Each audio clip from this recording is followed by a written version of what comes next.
All right, we just got what? Episode 8 of season 3 of The Summer I Turned Pretty. Obviously, the best TV show that is on right now, based on a book series that I've loved since it came out. Okay, so I just want to let you know I'm going to talk about the episode today, and spoiler alert.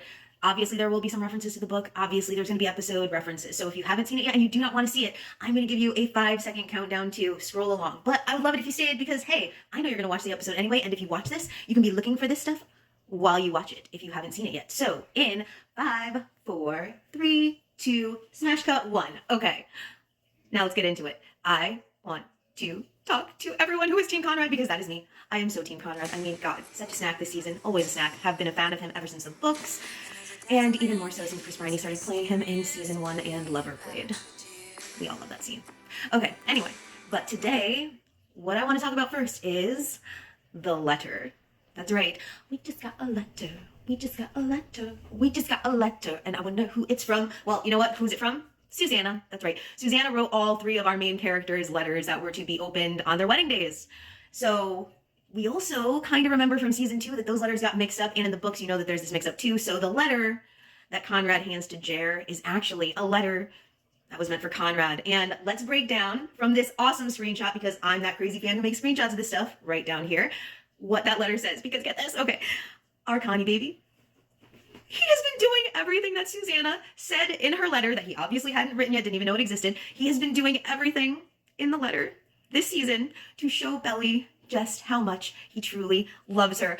Oh my god, oh my god, oh my god, oh my god. Okay, so let's go through it line by line now. I mean, like, it's kind of hard to read, so don't worry. I put the actual words up above here so you can read them.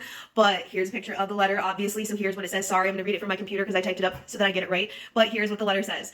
I only ever got to see you in love once, and for that I will always, always be grateful. Not just that I got to see you in love, but I got to see you be loved.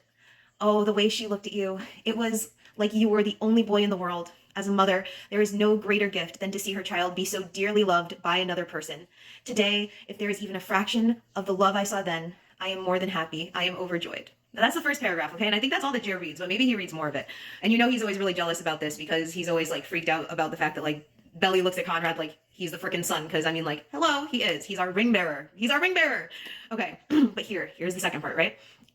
Don't be afraid to tell her every day how very much she means to you. Cook for her. Be a good listener. Don't try to win every argument. Jewelry is always welcome. Pay attention to if she wears gold or silver. If she is not a jewelry girl, then chocolate. Okay. This season isn't all about Conrad having gone to therapy. He is a good listener. He is the one who's been attentive to all of Belly's needs. Not like making a big deal about the things that he's doing to make sure she has her perfect day, to have everything that she pictured on her wedding day, getting her mom, helping her by taking her to Michael's, helping basically plan the wedding while it's killing him inside, like showing how attentive he truly is. Arguments with her? No. I mean, like, it's only in this episode actually where we see him take a little bit of a stand and say, like, I'm not pretending with you anymore. I know that you know that I always loved you. You've been denying this. I'm not going to go along with your delusion anymore. But not like trying to win the argument, but trying to make her realize things, to make her like come to terms with what is actually true that she's been in denial about. Cooking for her, okay, like he's the one who knew that when Belly didn't want to taste a cupcake, that when Belly wasn't eating dinner and he was making her one of the many variations of grilled chicken that he knows how to make with corn on the cob and a cookie, and she wasn't eating, that this was all signs of how much she needed her mother and how sad she was and something wasn't right with her. He knew this, okay? We know that he already bought her jewelry with the infinity necklace, right? We already know that. And if you read the books, you know that actually the way that the infinity necklace plays, in the book, he actually gives her back the infinity necklace. And what we saw in the episode here was that she sees Junior Mint with the infinity necklace on when she's like, I can't bet everything. I can't hurt Jer again, blah, blah, blah, blah, blah. You don't want to hurt the man-child. And so the jewelry plays parts in this episode too. And chocolate, I mean, that harkens back to Christmas with the little chocolate on Belly's lip when he's eating the little peppermint stick. Yeah, so I mean, like, Conrad is doing everything in this letter, and that's how much Susanna knew. And what I think is so great about the way that this letter is written is that, like, she only ever saw him in love with Belly, right?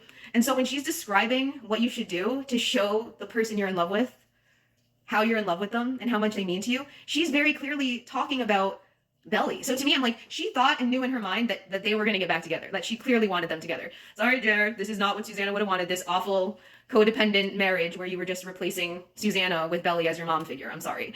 It was always Conrad. But yeah, love it. So yeah, if you haven't seen the episode yet and you watch this all the way through till now, you can watch the episode and then pause on this letter and think about all these things. Like, Conrad has been doing all the things. Love it. We can come back and talk about more about this episode, but I thought the letter was just really interesting. So yeah, Conrad girlies, we are back. I can't wait for these last 3 episodes because we're actually going to get to see what we didn't get to read in the book, which is how they get back together and their love story. And for some fun, let's take a look at this last little 24-second clip from the end of this episode where the lyrics match so perfectly with when she sees Conrad at the airport. Ready? 24 seconds.